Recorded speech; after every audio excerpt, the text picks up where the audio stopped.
Hingi po tayo ng gabay sa itaas. Tayo pong lahat ay umuko at manalangin. Let's pray together. Dakilang Diyos, makapangyarihan sa lahat, Ama namin, maraming salamat po. Salamat po sa buhay na walang hanggan na ibinigay niyo po para po sa amin. Salamat po sa napakagandang church at salamat sa pagkakataon ngayong araw na kami po ay magkatipon-tipon upang pag-aralan, pagbulayan ang inyong mga banal na salita. Dalangin ko, Panginoon, na patuloy niyo po kaming gabayan mula po sa simula hanggang sa matapos ang sermon na ito. Gabayan nawa kami ng banal na Espiritu. Siya nawa ang magpaunawa sa amin ng mga salita ng Diyos upang malinaw po naming maunawaan ang kalooban ng Diyos na nasa Biblia. Tulungan niyo po kami na ang salita ng Diyos ay tumimo sa aming puso. Pagkatapos nawa naming maunawaan ito, ay maisabuhay ito ng mga brothers and sisters upang patuloy po nilang matanggap ang pagpapala at ang kapangyarihan ng salita ng Diyos sa kanilang buhay Kristyano. Maari, Panginoon, may mga kapatiran po kami na nasa matitinding pagsubok ng buhay. Dalangin ko po na ang inyong makapangyarihang mga kamay ang patuloy na humawak po sa kanila, umalalay po sa kanila, upang malampasan po nila lahat ng pagsubok ng buhay Kristyano. Sakali ring may mga kapatid po kami na nasa karamdaman, dalangin ko na panumbalikin niyo po ang kanilang kalusugan upang makapagpatuloy po sila sa pagsamba at sa paglilingkod sa inyo. Sa mga sandaling ito, ang mga brothers and sisters ay nagpapakumbaba sa harapan ng salita ng Diyos. Maaari sa mga daang araw nakagawa po kami ng mga kamalian sa inyong harapan, Panginoon. Hiling ko po na hugasan niyo po kami sa pamamagitan ng kabanalan ng inyong salita. At umaasa po kami na habang nakikinig po kami, ay talagang maunawaan po namin ang inyong banal na kalooban. Nawa ang salita ng Diyos ay patuloy na magpatatag ng aming mahihinang pananampalataya. At hiling ko rin po na ang salita ng Diyos ang patuloy na magbigay ng kasiyahan at kaaliwan sa mga puso ng mga brothers and sisters. Ama, salamat po sa nakaraang District 4 Bible Seminar. Naniniwala po kami, marami uli ang mga naligtas at narito po sila. Ang panalangin ko, Panginoon, na patuloy niyo po silang alagaan sa inyong iglesia. Gamitin niyo po ang mga naunang brothers and sisters upang sila po ay magabayan hanggang sa makatayo sila sa kanilang pananampalataya, mag-mature at magamit din po sa mga gawang mabuti, especially sa pag-akay ng mga mahal nila sa buhay tungo po sa kaligtasan. Hiling po namin, Panginoon, na gabayan niyo po lahat ng schedule at gawain ng Manila Central Church from the beginning to the end. At lubos po kaming aasa at magtitiwala sa inyo. Hiling ko rin po, Panginoon, na ilagay niyo po sa bibig ng inyong abang lingkod, maipangaral ko lamang sa inyong minamahal na anak ang naaayon sa inyong banal na kalooban. Ito po ang aming dalangin sa pangalan ni Jesus na aming Panginoon at tagapagligtas. Amen. Okay, para po sa ating main scripture, buksan po natin sa Lumang Tipan, Unang Kronika, chapter 12. First Chronicles, chapter 12, from verse 16 to verse 18. Unang Kronika, First Chronicles, chapter 12, mula po verse 16 hanggang verse 18. First Chronicles, chapter 12, verse 16 to verse 18. Babasahin ko po mula po verse 16. Ito po ang salita ng Diyos, mga brothers and sisters, verse 16. Pumunta sa muog sa kinaroroonan ni David ang ilan sa mga anak ni Benjamin at Judah. Si David ay lumabas upang salubungin sila at sinabi sa kanila, "Kung kayo'y pumarito sa akin para sa kapayapaan at upang tulungan ako, ang aking puso ay mapapalakip sa inyo. Ngunit kung upang ipagkanulo ako sa aking mga kaaway, gayong walang kasamaan sa aking mga kamay, makita nawa ito ng Diyos ng ating mga ninuno at sawayin kayo." Verse 18, at ang Espiritu ay dumating kay Amasai na pinuno ng 30 at sinabi niya, "Kami ay sa iyo, David, at kasama mo, o anak ni Jesse. Kapayapaan, kapayapaan ang sumaiyo at kapayapaan sa iyong mga katulong sapagkat tinutulungan ka ng iyong Diyos." Nang maggagayoy tinanggap sila ni David at ginawa silang mga pinunong kawal ng kanyang hukbo. Ito po ang salita ng Diyos. Mga brothers and sisters, bago po ako magsimula, batiin po natin ang isa't isa. Magandang umaga po.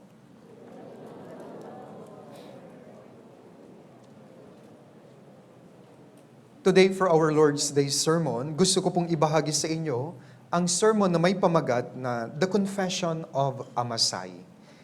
Ang pahayag ni Amasai. Balikan po natin ang verse 18. Basahin po natin ito pong verse 18 ng sabay-sabay, 3, 2, 1. At ang Espiritu ay dumating kay Amasai na pinuno ng 30 at sinabi niya, kami ay sa iyo David at kasama mo, o anak ni Jesse. Kapayapaan, kapayapaan ang sumaiyo at kapayapaan sa iyong mga katulong, sapagkat tinutulungan ka ng iyong Diyos. Nang magkagay, tinanggap sila ni David at ginawa silang mga pinunong kawal ng kanyang hukbo. Ito po ang naging pahayag ni Amasai in front of King David. Dito po, si Haring David ay sumisimbolo sa Panginoong Hesukristo. Si Amasai ay simbolo naman ng mga taong may Holy Spirit. Sila po yung mga tunay na born-again Christians. Dito, ipinahayag po niya ang kanyang pahayag kay Haring David. Matatagpuan dito po sa verse 18. At ang pahayag na ito ay kailangan din pong maging pahayag ng bawat brothers and sisters, mga ligtas na Kristiyano. Dapat maging personal testimony rin po ng ating buhay ang kanyang mga naging pahayag. Mula sa kanyang naging mga confession kay Haring David, kukunin po natin yung mga aral na pwede po nating tularan at isabuhay sa ating buhay Kristyano upang patuloy na mahayag ang gawain ng Diyos sa ating buhay. Una, bigyan ko muna kayo ng background ng ating kwento. Balikan natin. Unang Kronika, chapter 12, verse 16 at 17. Babasahin ko po 16 and 17. Pumunta sa muog na kinaroroonan ni David ang ilan sa mga anak ni Benjamin at Huda. Si David ay lumbas upang salubungin sila at sinabi sa kanila, kung kayo pumarito sa akin para sa kapayapaan at upang tulungan ako, ang aking puso ay mapapalakip sa inyo. Ngunit kung upang ipagkanulo ako sa aking mga kaaway, gayong walang kasamaan sa aking mga kamay, makita nawa ito ng Diyos ng ating mga ninuno at sawayin kayo. Ito po yung panahon kung saan napakagulo ng bansang Israel. Bakit? Nalilito ang mga tao. Sa harap kasi ng mga tao, ang hari po nila ay si Haring Saul. Subalit sa harapan na po ng Diyos, binuhusan na ng langis si David. At sa mata ng Diyos, si Haring David na po ang hari ng Israel. Kaya marami po ang kumampi, of course, sa sitting king sa mata ng tao na si Haring Saul. At may mga pumanig kay Haring David. At dito po sa ating main scripture, may mga lalaki, mga sundalo, mga magigiting na mandirigma mula po sa anak ni Benjamin at Judah na pumunta kay Haring David. Tinagtanong po siya kasi nag-aakala siya baka ang mga taong ito ay ipagkanulo siya kay Haring Saul. Kasi sa mga sandaling ito, tinutugis po ni Haring Saul si Haring David at gusto niyang patayin. Nagugat ito sa kanyang pagkainggit. Bakit? Sinasabi na kasi ng mga tao, pinatay ni Saul ang kanyang libo-libo, subalit pinatay ni David ang kanyang laksa. Kaya inisip po niya, bilang hari, ito pong si Haring Saul, ang puso ng mga tao ay na kay David na. Subalit siya pa ang nananatiling hari sa mata ng mga tao. Kaya nga, pinilit niya na patayin, tugisin si Haring David. Kaya dito, I think, nasa seklag ito pong si Haring David na nagtatago kasi ang utos po ng Haring Saul ay patayin po siya. And then dumating po ang mga taga Benjamin at Judah. We all know, ang Haring David ay mula po sa lipi ng Judah. Subalit ang lipi ng Benjamin, ito po ang lipi ni Haring Saul. Kaya baka may pagtataksil, kaya nagtanong po siya sa verse 17. Sa gitnang bahagi, sabi niya, kung kayo pumarito sa akin para sa kapayapaan at upang tulungan ako, ang aking puso ay mapapalakip sa inyo. Ngunit, kung upang ipagkanulo ako sa aking mga kaaway, gayong walang kasamaan sa aking mga kamay, makita nawa ito ng Diyos ng ating mga ninuno at sawayin kayo. Sa mga sandaling iyon, lumabas ang isang magiting na lalaki, siya po si Amasai, at binigay po niya ang kanyang napakagandang confession. Ito yung pahayag ng pagpanig kay Haring David, which was a good choice. Dahil ang tunay na hari sa mata ng Diyos ay si David. At dahil may mata siya ng pananampalataya, bagaman ang sitting na hari sa mata ng buong Israel, ng mata ng tao ay si Haring Saul, pero dahil may mata siya ng pananampalataya, mas pumanig po si Amasai kasama ng kanyang mga kasama kay Haring David. Pumanig siya sa haring inanoint at pinili ng Diyos. Sa ating buhay, laging may dalawang sides. Pagpapala, sumpa. Buhay, kamatayan. Kayo ang mamili. Meron po kayong kakayahang mamili o yung tinatawag na free will. Dito po, bagaman alam ni Amasay na maghihirap siya, pero mas pumanig po siya sa panig ni Haring David. At ito rin po ang dapat maging confession, testimony at buhay po natin. Ngayon, tinatatag po ng Diyos ang kanyang kaharian. On the other hand, tinatatag po ng demonyo ang kanyang kaharian. Sa ating main scripture, tinatatag ni King David ang United Kingdom of Israel. May mga sumalungat sa kanya, on the other hand, may mga kumampi sa kanya. Sa panahon natin, tinatatag ng Diyos ang kanyang kaharian at sana nasa panig po tayo ng Diyos para matanggap po natin ang pagpapala ng Diyos. At para magawa po nating pumanig lagi sa Diyos, sa gawain ng Diyos, sa church, sa panig ng kabutihan, sa panig ng pagpapala, pag-aralan natin ang 4 na confession ni Amasay. Mula sa kanyang pahayag, dito po natin matututunan kung paano rin tayo papanig sa ating Panginoong Hesukristo. Kaya iisa-isahin ko po ang kanyang naging confession, and I hope after the sermon, maging testimony rin po natin ito, maging confession din po natin ito, hindi sa harap ng tao, kundi i-confess din natin, ipahayag din natin ito sa harapan ng ating Panginoong Hesukristo. Kaya isa-isahin po natin yung mga lessons. Balikan natin. Unang Kronika, chapter 12, verse 18. Babasahin ko po yung first part. Ito po yung first confession ni Amasay. Unang Kronika, chapter 12, verse 18. Sabi niya dito, at ang Espiritu ay dumating kay Amasay na pinuno ng 30 at sinabi niya, kami ay sa iyo, David, at kasama mo. Hanggang doon lang po. Napakaganda ng sinabi niya. In the English version, we are yours, David. Kami ay pag-aari mo, Haring David. At ito rin po ang dapat nating maging pahayag o confession sa Diyos. Ano po ito? Pag-aari na ako ng Diyos. We are yours, Lord and Savior Jesus Christ. Hanggat hindi malinaw na pag-aari na kayo ng Diyos, napakahirap mag-decide na pumanig sa Diyos. Hanggat sa tingin mo ang buhay mo ay pag-aari mo, mahirap mong ibigay ang iyong katapatan sa Diyos. Kaya bilang mga ligtas na Kristiyano, very basic po ito. Nung hindi pa tayo ligtas, pag-aari tayo ng demonyo. Kaya nga ang ating isip, puso nakatuon lamang sa paggawa ng kasamaan sa mundong ito. Pero sinasabi ng Biblia, nung niligtas na tayo ng Diyos, pag-aari na niya tayo, kasi binili na niya tayo, tinubos na po niya tayo. Brothers and sisters, ikaw, yung buhay mo ay hindi sa'yo. Ito na ay pagmamay-ari ng Diyos. And this should be very clear in your Christian life. Without knowing na kayo ay pag-aari na ng Diyos, mahirap talaga yung paglingkuran ng Diyos, mahirap nyo siyang mahalin.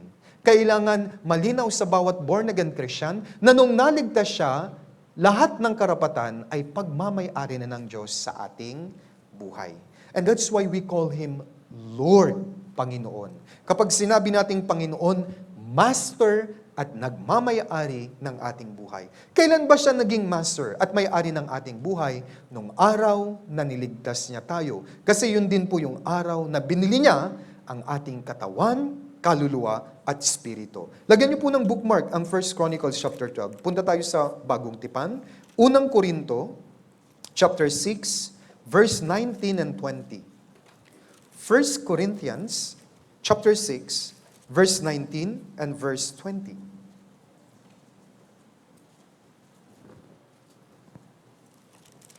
Unang Korinto, chapter 6, verse 19 and verse 20.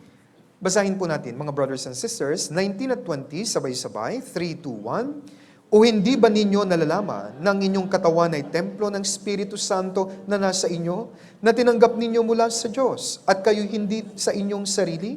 Sapagkat kayo binili sa isang halaga, kaya't walatiin ninyo ng inyong katawan ang Diyos. Kung babalikan natin ang Israel sa Egypt, dati nasa ilalim sila ng pamumuno ni Faraon. ang hari ng Egypt sa Old Testament noon sa panahon nila Moises ay larawan po ng demonyo ni Satanas. Anong nangyari? Sila po ay under. Sila po ay naglilingkod sa Faraon dahil alipin po sila. Subalit niligtas po sila ng Diyos. Pagkatapos silang alisin sa Egypt, pagmamay-ari na po sila ng Diyos. Ganon din po. Dati, pagmamay-ari po tayo ng demonyo. Pero nung niligtas tayo ng Diyos, pag-aari niya tayo, kasi sa verse 20, kayo'y binili sa isang halaga. Tinubos tayo. Binili po tayo ng Diyos. Ano po ang kanyang pinambili sa atin? Ano po yung halaga na ginamit ng Diyos para mapasa kanya tayo? Tingnan po natin, unang Pedro chapter 1. Unang Pedro chapter 1. Unang Pedro chapter 1, verse 18 hanggang 19. 1 Peter chapter 1, versikulo 18 at 19. Babasahin ko po from verse 18 hanggang 19. Nalalaman ninyong kayo tinubos mula sa inyong walang kabuluhang paraan ng pamumuhay na minana ninyo sa inyong mga ninuno, hindi ng mga bagay na nasisira tulad ng pilak o ginto.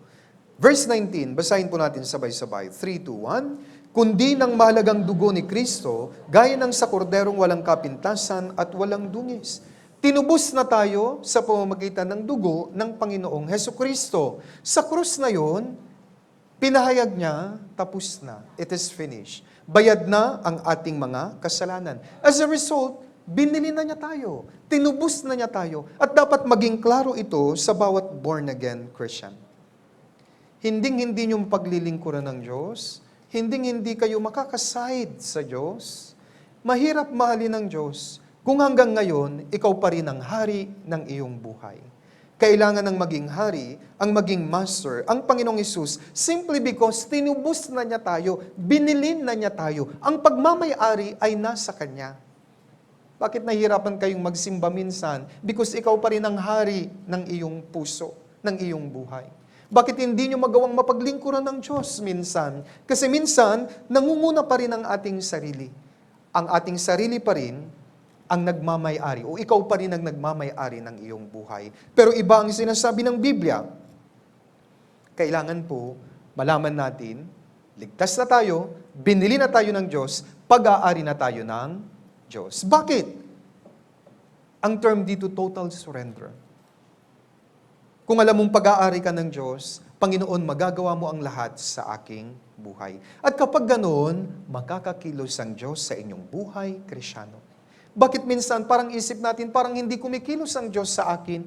Parang hindi ko nararamdaman ng Diyos sa aking buhay, Kristyano. Parang napakalayo niya. Bakit kahit mag-pray ako, parang walang sagot? Bakit? Hindi siya makakilos sa iyong buhay kasi nagre-retaliate ka pa. Kasi hindi mo pa sinusurrender, hindi mo pa ina-acknowledge na siya na ang may-ari ng iyong buhay. Kung mayroon ka pong kotse, pag-aari mo yun, pwede mong i-drive saan mo man gusto. May kotse ba na nilalagay mo sa kanan, pupunta siya sa kaliwa? Ibibenta mo po iyon. Pag binenta mo po, ilalagay mo, issue, matigas ang ulo. Kaya mura na lang. Nilalagay ko sa kaliwa, kakanan siya. Papatayin pa niya ako, madidisgrasya ako. Anong klaseng kotse to? Yung kotse, kapag nilagay sa kanan, kakanan siya. Pag sa kaliwa, kakaliwa siya. Pag-aari na po tayo ng Diyos. Kaya sabi ni Amasai kay David, we are yours. Sana magkaroon din tayo ng testimony gaya nito, Panginoon, I am yours. Alam niyo po, nung dumating ang Holy Spirit, tinatakan niya tayo, yun ang simbolong pag-aari tayo ng Diyos. May tanong po ako, kailan po dumating ang Holy Spirit sa inyo? Kahapon? Kailan dumating ang Holy Spirit sa inyo? Nung araw na naligtas po kayo. At ang Holy Spirit na yun, sabi ng Biblia, tatak. Yun ang tatak na pagmamay-ari ka na ng Diyos. Tignan natin Efeso chapter 1.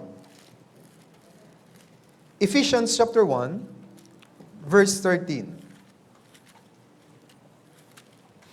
Efeso chapter 1, verse 13.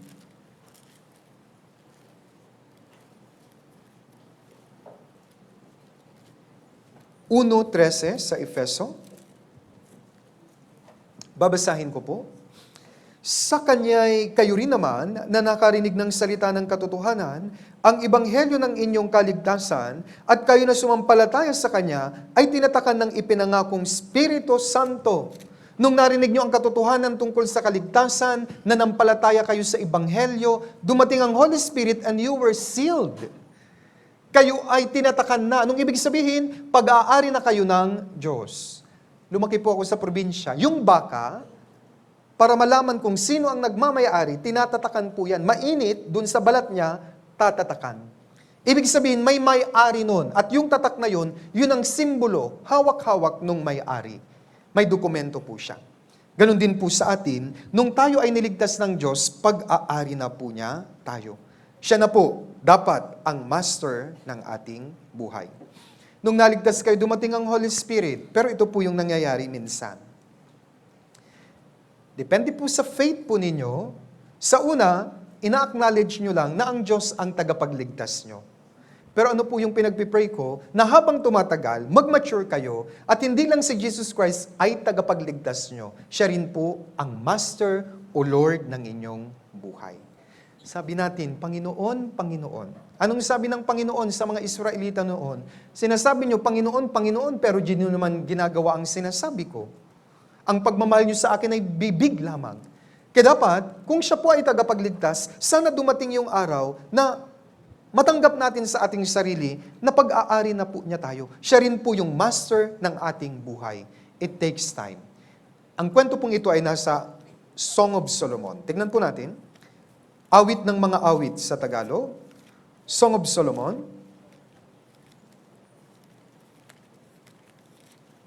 Awit ng mga awit.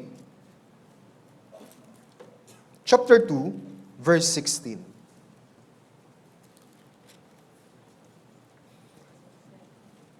Awit ng mga awit, chapter 2, verse 16. Babasahin ko po, ang sinta ko ay akin, at kanya ako. Ipinapasol niya ang kanyang kawan sa gitna ng mga liryo.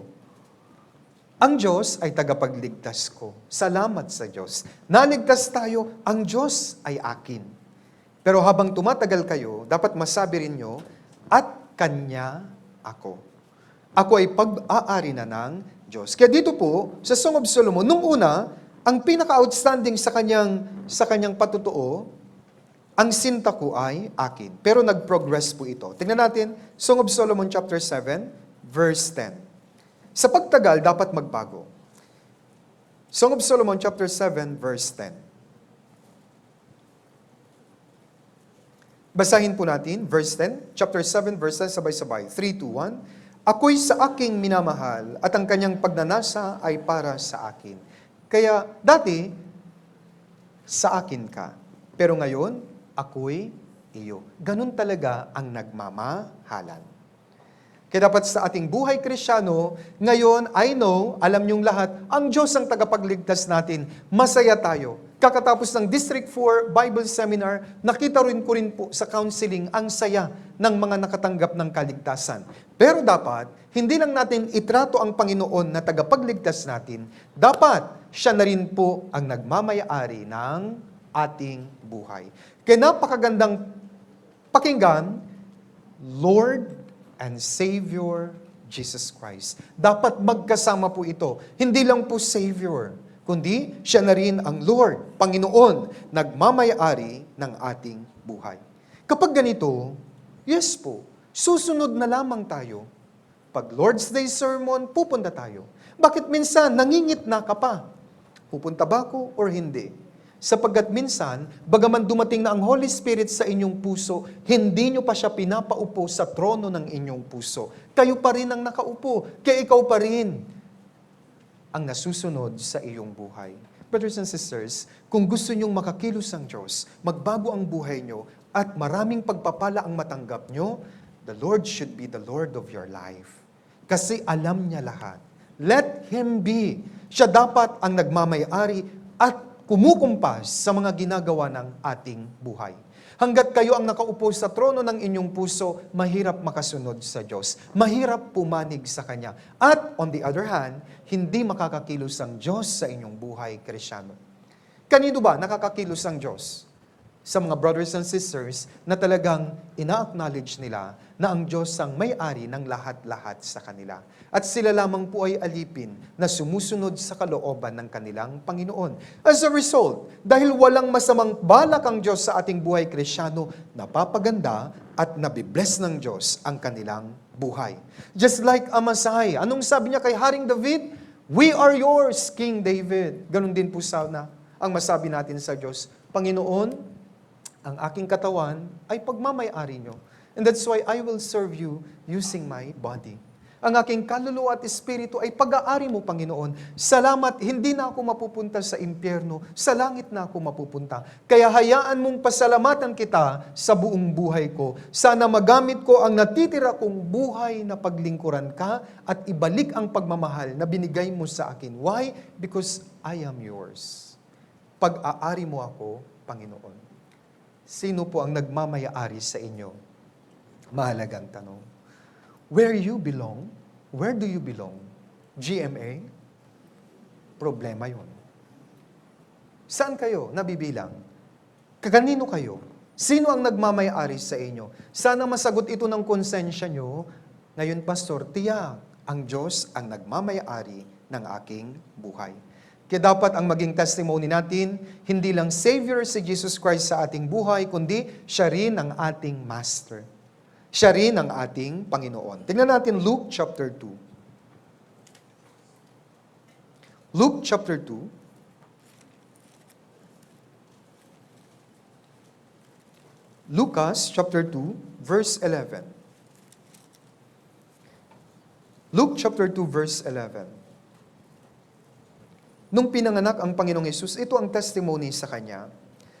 11, sapagkat ipinanganak sa inyo ngayon sa lungsod ni David ang isang tagapagligtas na siya ang Kristo, Mesias, tagapagligtas, hindi lang Kristo, ang Panginoon. Kaya kung siya po ay ina-acknowledge yung tagapagligtas nyo habang nagmamature at kahit ngayong araw sana ma-realize nyo na siya na po ang nagmamay-ari ng inyong buhay. Lahat po ng meron po kayo ay pag-aari ng Diyos. Mayroon po ba ditong makapagsasabi sa akin na yung meron siya ngayon ay pag-aari niya? Baka sabihin nyo, Pastor, itong cellphone akin to. Sa'yo ba yung cellphone na yan? Paano po yan nakuha? Binili ko po. Paano mo binili? Nagtrabaho ako, nagkaroon ako ng pera. Paano ka nagkaroon ng pera? Nagtrabaho ka. Kanino galing ang kalakasan mo? Kanino galing ang talino mo? Kanino galing yung hinihinga mo ngayon? O, kanino yung cellphone na yan? Siya po talaga. Lahat ng meron kayo ay pag-aari ng Diyos. And that's why, kung alam nyo ito, everyday magpapasalamat kayo sa Diyos. Ang Diyos na ito, ang lahat-lahat sa akin, binigay niya ang lahat-lahat. Pero dahil hindi nyo ito alam, minsan nagre-reklamo tayo.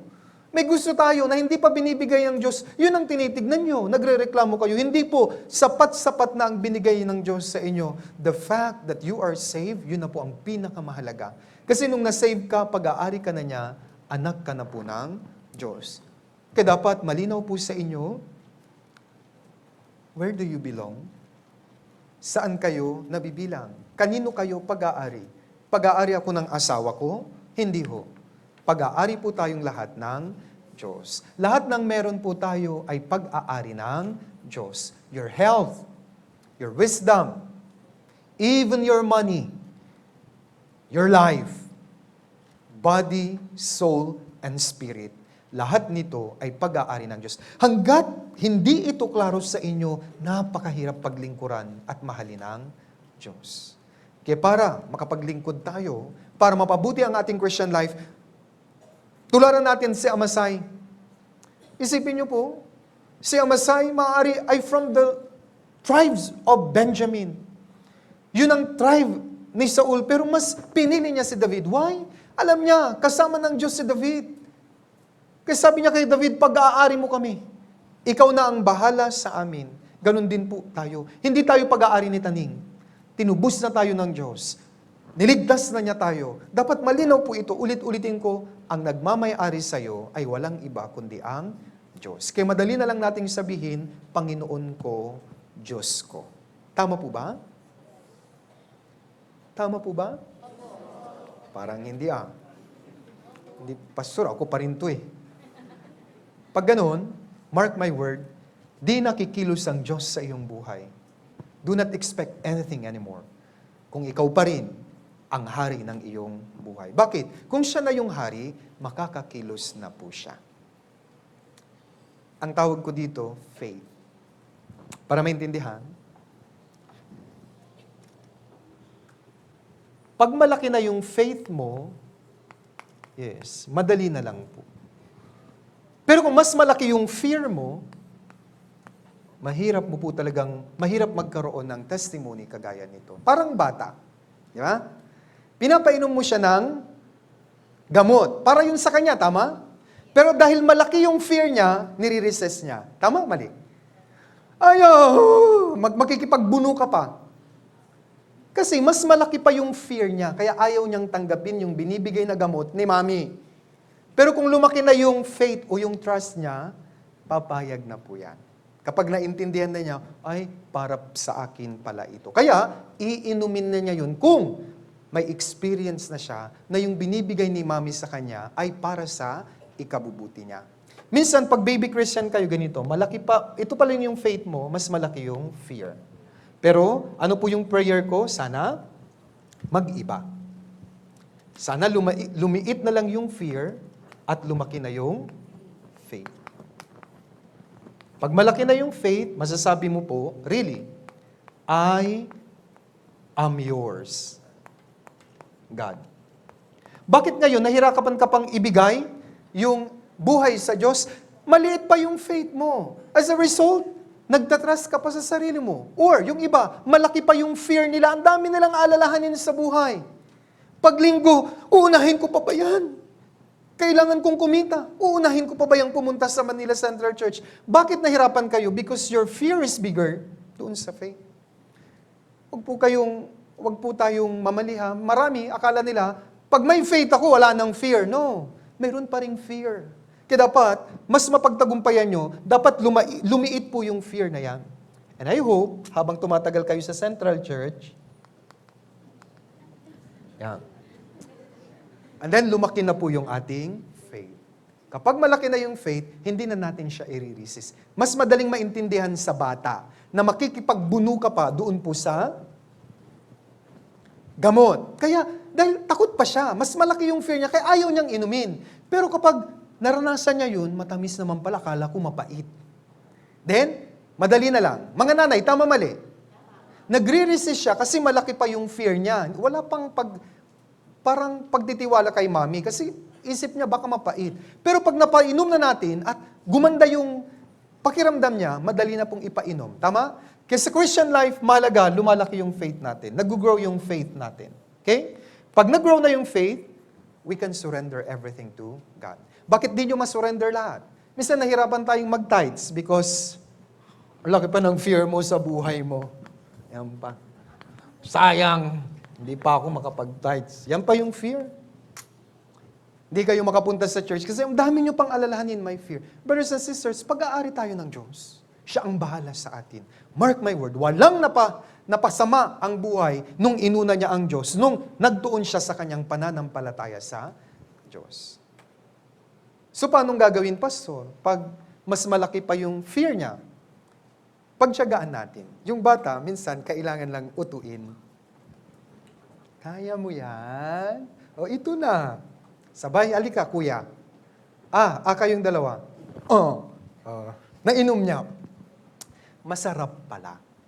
Sometimes, hindi kasi alam ng mga kapatiran.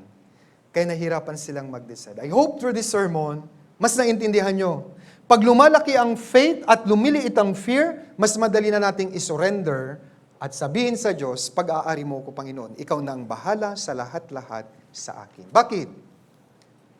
I am yours. Ako'y ikaw, ako'y sa'yo. Di ba ang ganda nun? Yun ang pagmamahalan. Okay? Kaya dapat, hindi lang Panginoon ang Diyos. Hindi lang tagapagligtas, kundi Panginoon ang ating buhay. Ganyan ang sinabi ni Amasai. We are yours, King David. Sa konsensya nyo, dapat masabi nyo, in due time, I am yours, God. Pag-aari nyo talaga ako. Balikan natin ang 1 Chronicles. Pangalawang aral. Chapter 12, verse 18. Babasahin ko po uli. Lagyan niyo po ng tanda para mabilis po tayong makapunta doon. 1 Chronicles chapter 12, verse 18. At ang Espiritu ay dumating kay Amasai na pinuno ng 30 at sinabi niya, kami ay sa iyo, David, tapos na tayo, at kasama mo.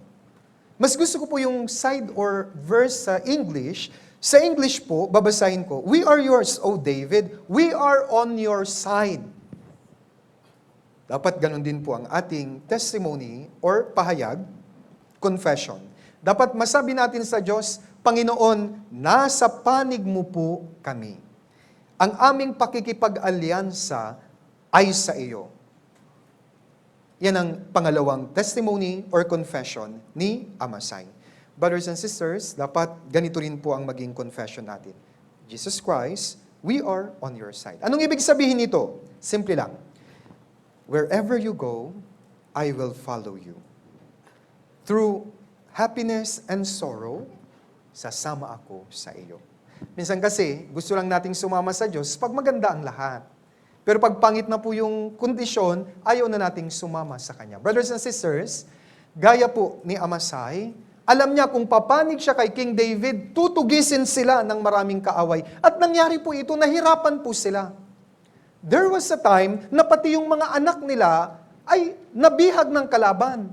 At first medyo nagalit sila dahil sa pagsama namin sa iyo, pati mga nanay namin, mga anak namin nabihag. Pero nanindigan si David, humingi ng tulong sa Diyos at nabawi nila lahat. Kaya hindi madali. Pero ito yon, kasama nila si King David. Ganon din po sa atin. We are on your side. Ano po yon? Kahit anong mangyari, maglingkod tayo sa Diyos sa hirap at sa ginhawa. Sa saya at luha. Meron o wala. Pera o... hindi niya na alam. Ano po? Pera o walang pera. Diretso lang. Kasi minsan, ang mga kapatid, I will serve God pag okay lahat. Pag marami ng problema, nakikita ko po kaya may question ako. Pag marami ng problema, ayaw nang mag-church. Paglilingkuran mo lang ba, mamahalin mo lang ba ang Diyos kapag okay ang lahat? Ang term sa sanlibutan, gold digger ang tawag dyan. Mahal mo siya dahil sa ibibigay niya sa'yo. Mali.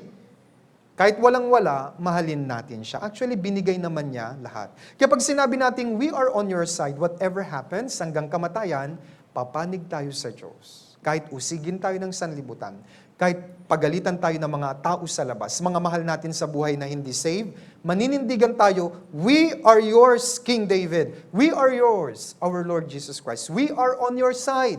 Paglilingkuran ka namin hanggang sa huling patak ng aming dugo. Yan ang confession ni Amasai. At dapat maging confession din po natin. Kunin mo man ang health ko, paglilingkuran pa rin kita. Magkasakit man ako, paglilingkuran kita. Ganyan po dapat ang tamang testimony ng Kristiyano. Bigyan ko kayo ng example, ang mga kaibigan ni Daniel, Shadrach, Meshach, at Abednego. Daniel chapter 3. Daniel chapter 3, verse 16 to 18. Aklat ni Daniel, chapter 3,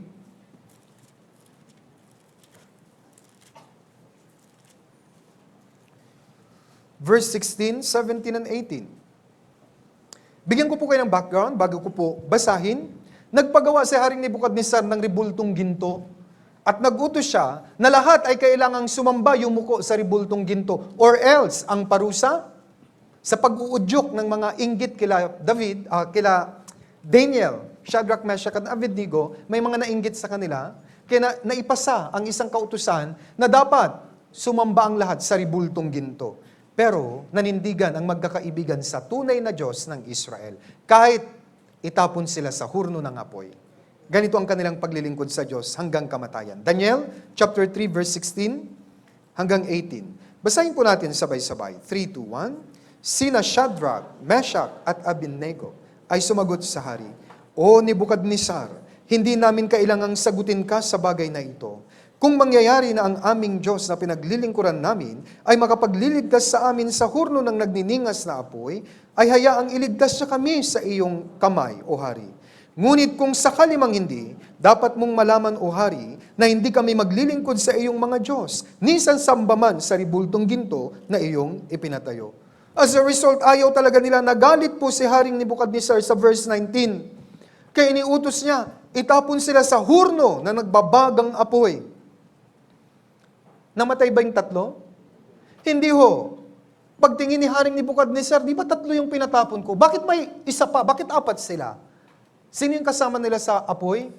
Ang Panginoong Jesus. Lumabas po sila. Walang sunog, hindi nasunog ang hibla ng damit, pati yung buhok. Kaya dito naniwala si Haring Nebukadnezar, sambahin natin ang Diyos nila. Yun ang tunay na Diyos. Brothers and sisters, ganito ang paglilingkod. Napatunayan. Kailan napapatunayan ang pagmamahal sa Diyos? Sa mga time po na kailangan nyong mag-decide. Uunahin ko ba yung sarili ko o yung Diyos? Dito, inuna nila ang Diyos. Kinagawang kanta, kung sakali mang hindi. May kanta sa himno natin, kung sakali mang hindi, pasalamat pa rin, tiwala pa rin sa kalooban ng Diyos. Minsan nagpipray kayo, Panginoon, kung pagagalingin mo ako, maglilingkod ako. Tinuturuan mo siya eh. Sabi niya, ikaw yata yung Panginoon, hindi ako eh. No. Panginoon, pagalingin mo man ako o hindi, maglilingkod pa rin ako. Ibigay mo man yung hinihiling ko or hindi, maglilingkod pa rin ako. Kasi ikaw ang Panginoon ko. And I know, kapag nagkaroon kayo ng decision na gayon, sa tingin nyo, hindi ka pagagalingin, hindi ibibigay ng Diyos ang iyong hiling, ibibigay po niya. Proven and tested kay Shadrach, Meshach, at Abednego. Nangyari sa kanila, mangyayari rin po sa atin. Kaya ang ating paglilingkod, we are on your side. Kahit hanggang sa kamatayan, maninindigan kami, Panginoon. Madali itong maintindihan, magawa ng mga taong nagkaroon ng tunay na kaligtasan at nakaunawa sa pag-ibig ng Diyos. Bigyan ko pa ng isang halimbawa. Si Pedro, sumunod siya sa Panginoong Yesus. Nung hindi pa niya nauunawaan ng Panginoong Yesus, yung pag-ibig ng Panginoon, nung time na naalanganin siya, mas pinili niyang i-deny si Jesus Christ 3 times. Kasi during those times, hindi pa niya nauunawaan ang pag-ibig ng Diyos. Kaya nung una, nabigo po siya. Tingnan po natin, Lucas 22:54. Lucas 22:54. Sa part na ito, di pa nauunawaan ni Peter ang pag-ibig ng Diyos. Kaya ano yung resulta ng kanyang pagsunod? Lucas 22:54.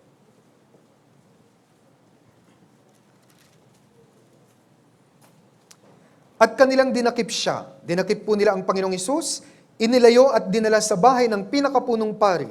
Si Pedro ay sumunod mula sa malayo. Yung kanyang pagsunod mula sa malayo. Naninimbang ba? Delikado to, inaresto na nila si Kristo. Baka ako ang isunod. Nangyayari rin ngayon yan. Malayo. Hindi pa niya naiintindihan. Pero, nung naintindihan na po niya ang Panginoong Hesus, sa John 21, binalikan siya ng Panginoong Hesus. At tinanong siya, alam nyo, ng 3 tanong. Ano yung tanong? Minamahal mo ba ako? Nang higit kaysa mga ito? At ano ang sagot niya? Opo, Panginoon, nalalaman mong minamahal kita. Mula noon, nung naintindihan na niya na si Jesus Christ namatay para sa kanya, nagbuwis ng buhay, naintindihan niya yung kaligtasan, mula noon, si Pedro nagawa na po niyang sundin ng Panginoon hanggang sa kamatayan. Nagawa na niyang sabihin, gaya ni Amasai, I am on your side, Panginoon. Ipapangaral ko ang Ebanghelyo kahit hanggang sa kamatayan. Kaya paano po namatay si Pedro? Ipinako siyang patiwari. Ganun ang kanyang pagsunod sa Diyos hanggang sa kamatayan. Maipangaral lang ang Ebanghelyo. Ganun din po sa atin.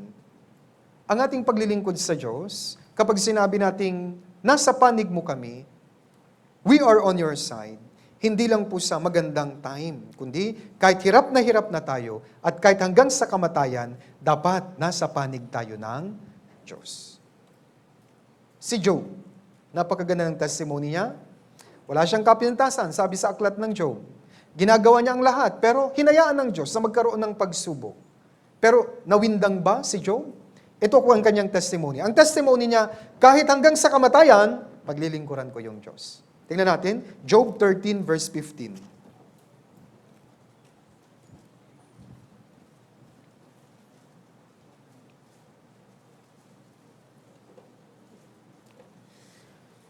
Job 13, versikulo 15. Job chapter 13, sa may verse 15 po.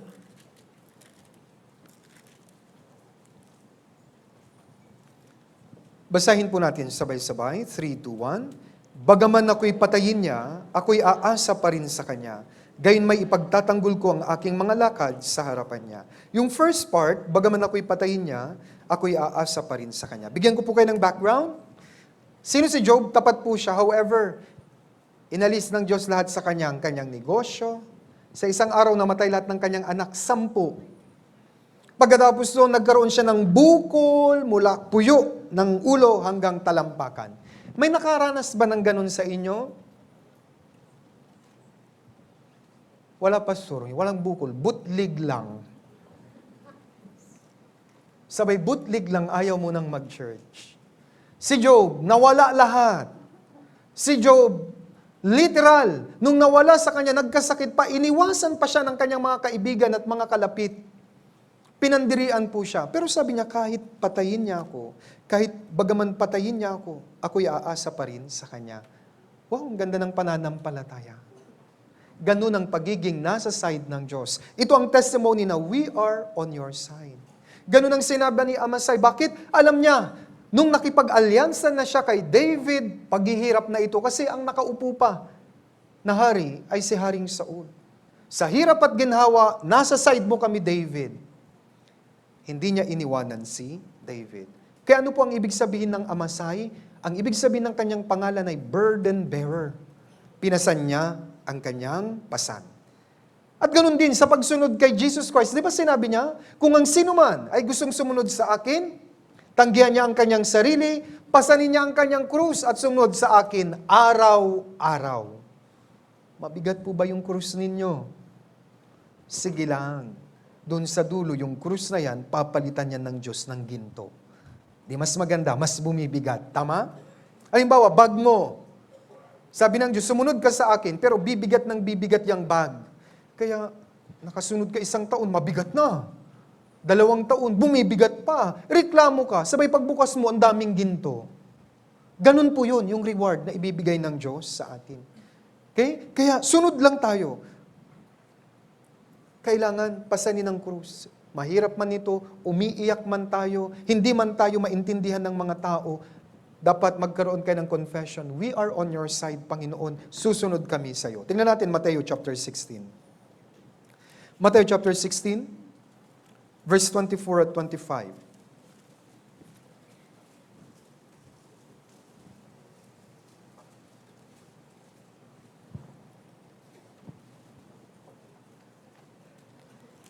Gospel of Matthew, chapter 16, verse 24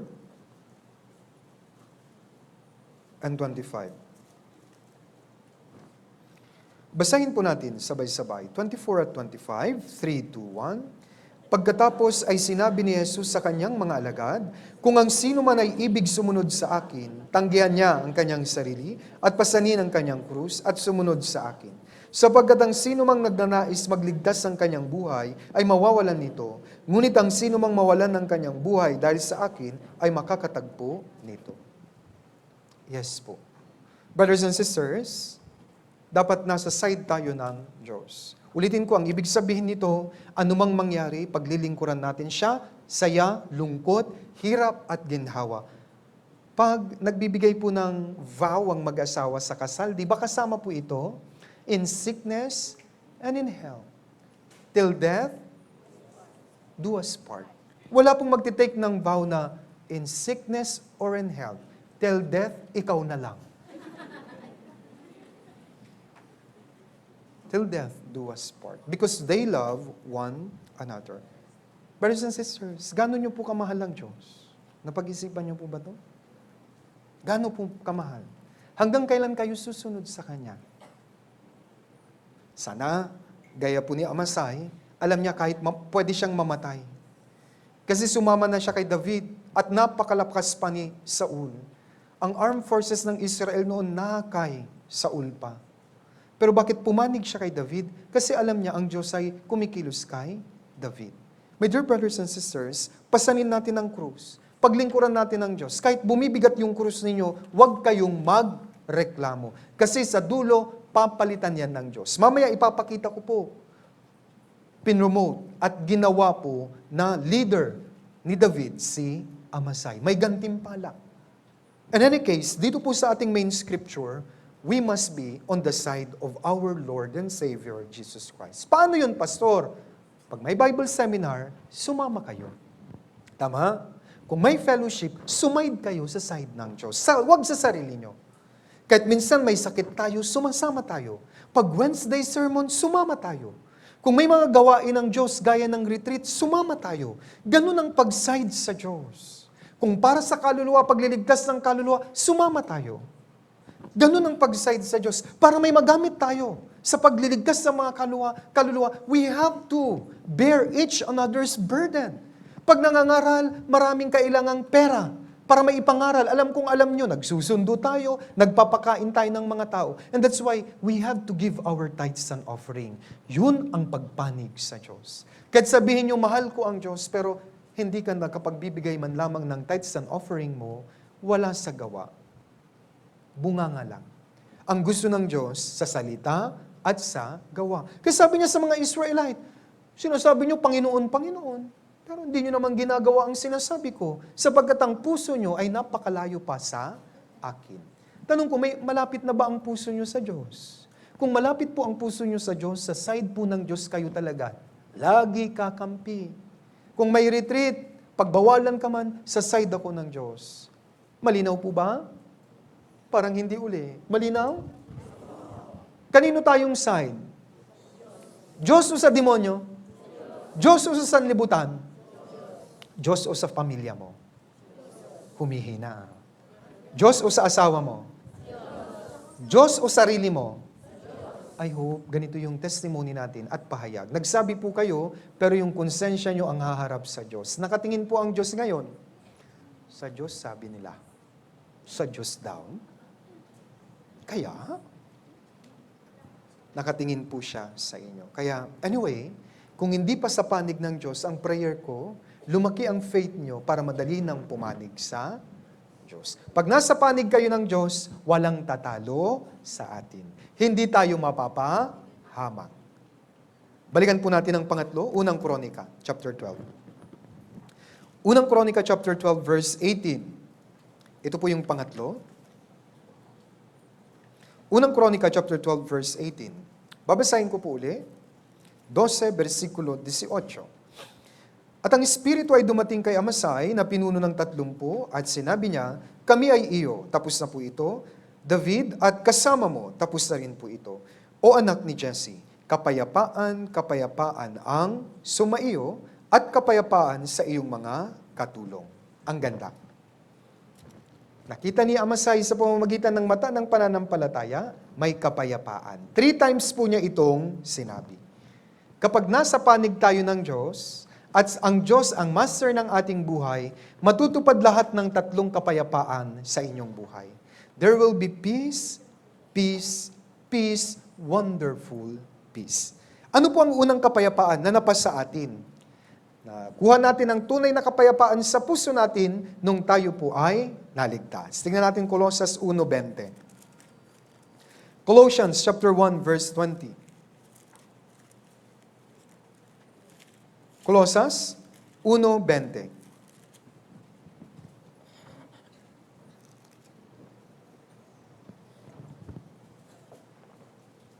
Colossians chapter 1 verse 20. At sa pamamagitan niya ay pagkasunduin ng Diyos sa kanyang sarili ang lahat ng mga bagay sa lupa man o sa langit na ginawa ang kapayapaan sa pamamagitan ng dugo ng kanyang krus. Kaaway tayo ng Diyos noon bilang mga makasalanan. Tandaan po natin.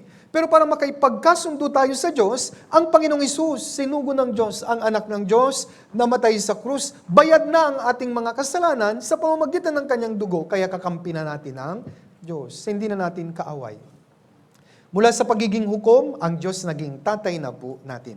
Kaya nagkaroon po tayo ng tunay na kapayapaan. Natubos, bayad na. Pag may utang ka at hindi pa bayad, may kapayapaan, wala? Wala. Natural yan. Pagbukas na po ang deadline ng upa sa bahay, renta sa bahay, wala ka pang pera, may kapayapaan ka ba? Wala, lahat. Kung ano-ano na nakikita mo, nagsiselfon yung anak mo, cellphone ka ng cellphone. Lahat na nakikita mo, walang kapayapaan.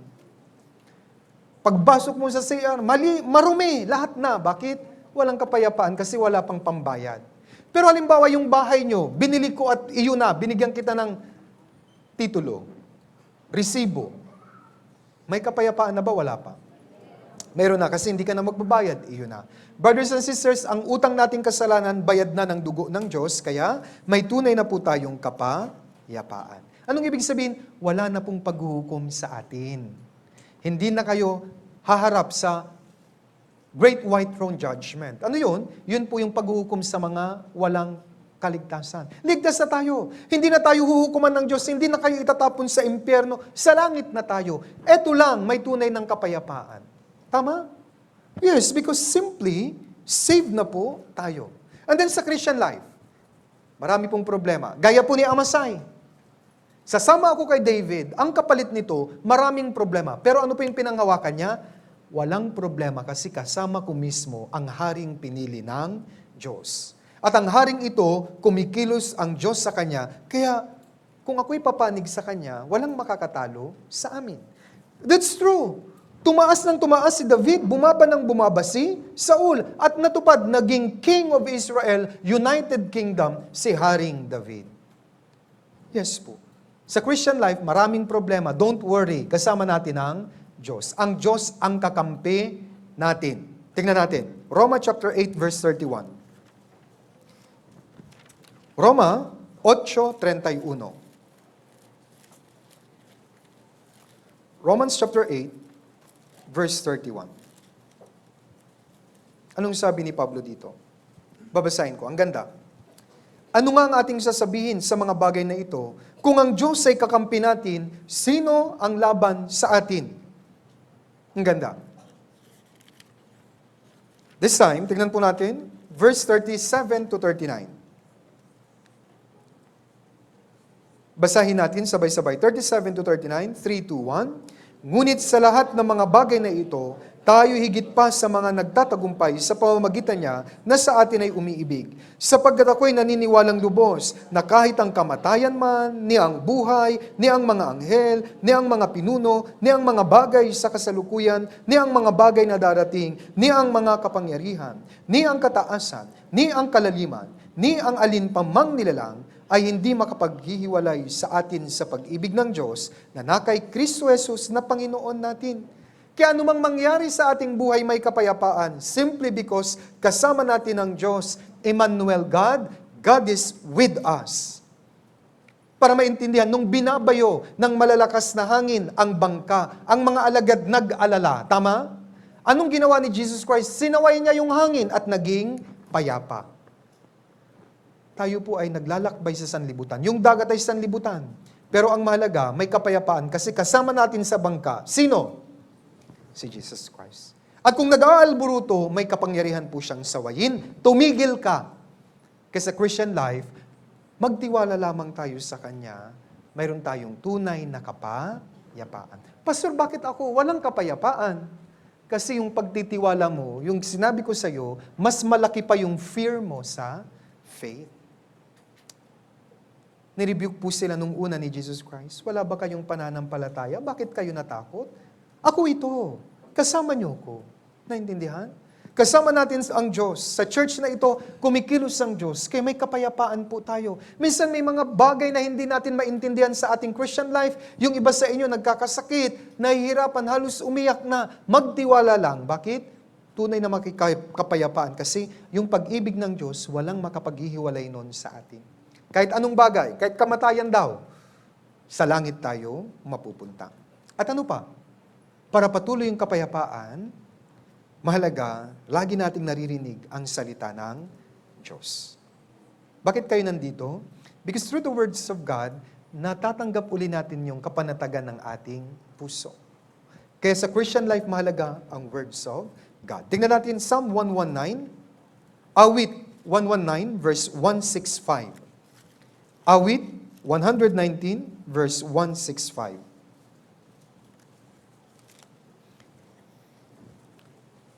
Kaya una, mayroon pong kapayapaan dahil ligtas na tayo. Pangalawa, bagaman mahirap ang Christian life, may kapayapaan dahil kasama natin ang Diyos. May kapayapaan dahil may salita ng Diyos. Awit 119, verse 165. 165, basahin po natin sabay-sabay, 3, 2, 1. May dakilang kapayapaan ang mga umiibig sa iyong kautusan. Walang anumang sa kanila ay hawakan niyo po ito. Ibigin natin ang salita, panghawakan po natin. Kahit problemang malaki, hindi ka niya maibubuhal. Kahit anong sabihin ng mga taong nasa paligid, hindi ka mabubuhal. Hawakan niyo lang ang salita ng Diyos. Pangako po ito, ang Diyos ay hindi sinungaling. Ang Diyos ay hindi tao na magsisinungaling. Sinabi ba niya at hindi niya gagawin? Sinalita ba niya at hindi niya tutuparin? Sinalita niya, tutuparin po niya. Kaya may dakilang kapayapaan sa mga umiibig sa iyong kautusan. Ang tanong, mahal niyo po ba yung words of God? Kaya kung mahal niyo po, you need to read the words of God. You need to listen to the words of God. And you need to share the words of God. Kapag gano'n ang pag-ibig, really, may kapayapaan po tayo. And then finally, kapag nag-rapture na, or kung mamatay tayo, mayroon pa rin kapayapaan dahil saved tayo. At ano ang pangako ng Diyos? Pag-harap natin sa Kanya, ramdam mo na yung tunay na kapayapaan. Ito na po yung absence of everything. Lahat ng problema, wala na. And then, papahirin niya ang mga luha sa ating mga mata. Tingnan natin, Revelation 21, verse 3 to 4. Apocalypse 21, verse 3 to 4. Babasahin ko po. 3 at 4.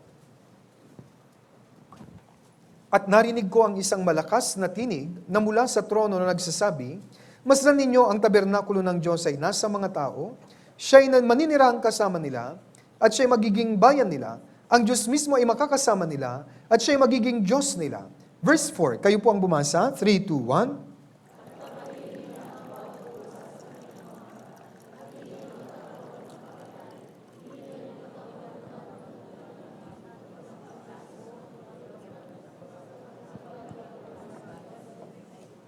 Sa langit, tunay na kapayapaan. Simple lang, wala ng kirot, wala ng luha. Perfect na po lahat. Tama po, mali? Mari dito, mayroon pong kapatiran na sobrang hirap na. Umiiyak na, parang ayaw na niya. Para mapalakas po ang kanyang kalooban, sabihin niyo po sa katabi niyo, peace be with you. Yes po. May kapayapaan. Anumang mangyari, may kapayapaan po tayo. Okay? And then sabi sa aklat ng Isaiah, sino ba ang may tunay na kapayapaan? Ang mga ligtas. Kaya para sa atin yung sinasabing rest in peace. Totoo po. Ang mga hindi ligtas, wala silang rest in peace. Kapag nag-rapture na, kapag namatay tayo, yun po ang tunay, rest in peace. May kapayapaan po ba kayo? Shalom. Shalom. Sana palaging may kapayapaan. At kung may kapayapaan, may kapanatagan ang isip at puso, maniniwala sila sa atin. Kahit maraming problema, mukhang anghel ka pa rin, di ba? Wow, sobrang ganda. Ngayon, maraming problema, mukhang... Sino na yon? Di ko nababanggitin. Ayaw ko nang yung mukhang kung ano-ano. Kung mukhang parang mukhang demonyo. Paano sila maniniwala sa atin? Kaya kahit maraming problema, dapat may kapayapaan. Pangapat, tingnan po natin, finally, unang Kronika chapter 12, verse 18. Doon po sa gitna, babasahin ko po, at kapayapaan sa iyong mga katulong. Then sabi niya, sapagkat tinutulungan ka ng iyong Diyos. Kaya siya pumanig kay David kasi nakita niya ang Diyos ang katulong ni David. At ito rin po ang dapat maging confession natin sa Diyos. My God, you are my help. Hindi tao, hindi kung sino-sino. Ang Diyos ang tumutulong sa atin. Ang Diyos ang katulong natin. Hanggang ngayon, tinulungan kayo ng Diyos. Tandaan niyo po. Tingnan natin awit 121. Awit 121. Sa mga kapatiran na talagang medyo nabayo ng maraming problema, this past few months, tandaan niyo po ang verse na ito. Dapat maging confession po natin ito, pahayag sa harapan ng Diyos. Awit 121 verse 1 and 2. Ang aking mga mata sa burol ay aking ititingin. Ang aking bang saklolo ay saan manggagaling? Ang saklolo sa akin ay buhat sa Panginoon na siyang gumawa ng langit at lupa. Saklolo. Sa English version, my help comes from the Lord. Kanino galing ang tulong? Mula po sa Diyos. Lagi. Hindi tayo pinapabayaan ng Diyos. Lahat, present po yung kanyang tulong sa atin. Pero minsan, bakit parang walang tulong? Dahil hindi kayo nag-a-abide. Hindi kayo sumusunod sa Diyos. Tandaan niyo po, di ba? Kung nag-a-abide tayo sa church, matatanggap natin, God is our refuge and strength, a very help in times of trouble. Hindi mo makukuha yung help na yon when you are away from the Lord. Kaya dapat manatili kayo sa church. Mag-church lang po. Tuloy-tuloy kayo sa Christian life. Sa mga kaliligtas pa lang, may trabaho, busy man o hindi, dire-diretso po kayo. Bakit? Ang tulong ng Diyos available sa mga nananatili sa Kanya. Parang simple lang. Tatay mo mayaman, kaya kanyang pag-aralin, naglayas ka naman. Makakapag-aral ka pa kaya? Hindi na. Naglayas ka eh. Kung dati alibughang anak ka, dapat ngayon masunuring anak na. Tandaan niyo po, never tayong pababayaan ng Diyos. At sabi sa Old Testament, hanggang dito, tinulungan tayo ng Diyos. Tignan natin unang Samuel, chapter 7, verse 12. 1 Samuel, chapter 7, verse 12.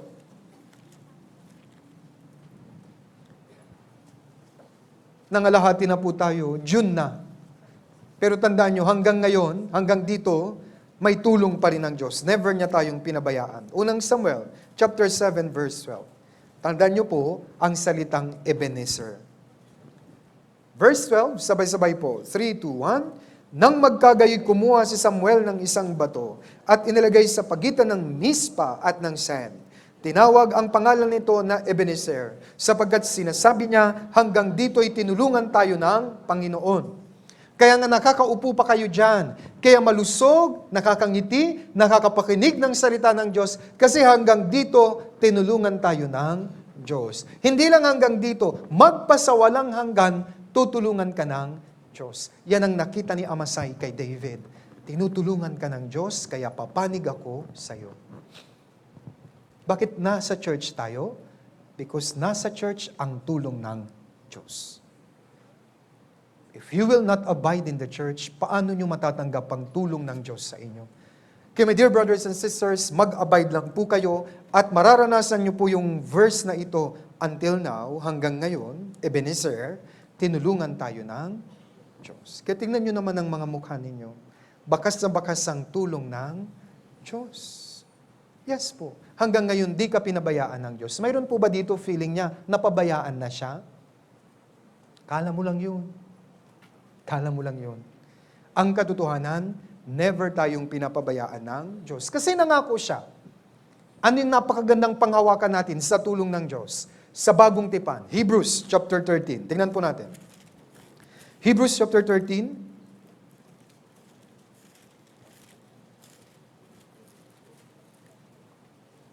Hebrews 13, verse 5 to 6. Mga Hebreo, chapter 13, verse 5 to 6. Umiwas kayo sa pag-ibig sa salapi at kayo masihan na kung anong meron kayo, sapagkat sinabi niya, mula po dito basahin natin sabay-sabay, 3, 2, 1, sa anumang paraan ay hindi kita iiwan o pababayaan man. Kaya't panatag nating masasabi, Ang Panginoon ang aking katulong, hindi ako matatakot. Anong magagawa sa akin ng tao? God is my help. Ang Diyos ang aking saklolo. Pag hirap na hirap tayo, ano lang ang sinisigaw natin? Saklolo. And ang Diyos, very present in times of trouble. Nandyan po siya para tulungan tayo. Brothers and sisters, sabi niya dito, panatag nating masasabi, ang Panginoon ang aking katulong. Para ito sa mga kapatirang maraming problem sa buhay Kristyano. Sa mga kapatirang nakikipagdigma dun sa sinful nature. Gusto niyang alisin, paglabanan ng kasalanan, ginagawa niyang paulit-ulit. Tandaan mo, kaya mo yan, tutulungan ka ng Diyos. Sa mga kapatirang hanggang ngayon nahihirapan sa pag-evangelize sa mga mahal nila sa buhay, tutulungan kayo ng Diyos. All you have to do, panghawakan ang pangakong ito. Sa mga brothers and sisters na parang walang-wala na, walang kakampi sa bahay sapagkat ikaw pa lang ang ligtas, tutulungan ka ng Diyos, isa-isa maliligtas sila sa mga susunod nating Bible Seminar at Grand Bible Seminar. You just need to be like Amasai. Ano yun?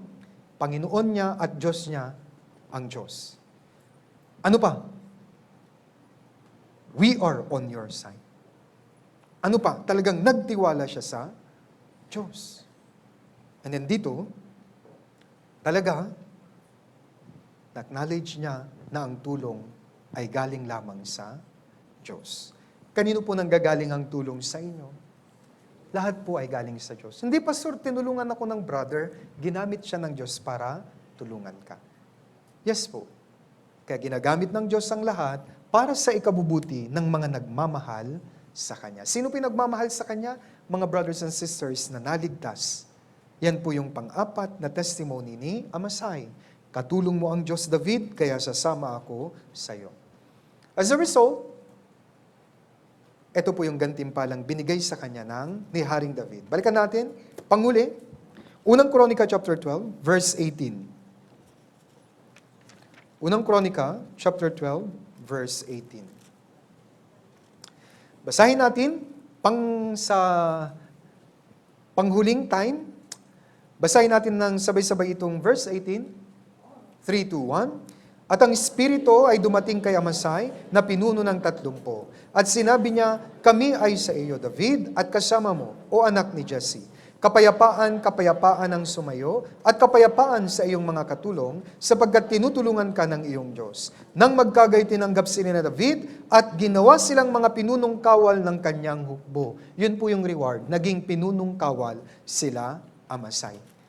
Ganon din po sa atin, kapag magkaroon tayo ng 4 na confessions na ito, bibigyan tayo ng reward ng Diyos. Anong sabi niya sa Revelation 22:12? Ako'y malapit nang dumating at dala ko ang aking gantimpala upang gantihan ng bawat isa ayon sa kanyang ginawa. And I'm sure marami sa atin nag-i-expect mayroon siya talagang reward. Yes, mayroon po kayong reward. Basta maging confession din po natin yung 4 na pahayag ni Amasai. Ngayong araw, tandaan natin, i-review ko po yung 4.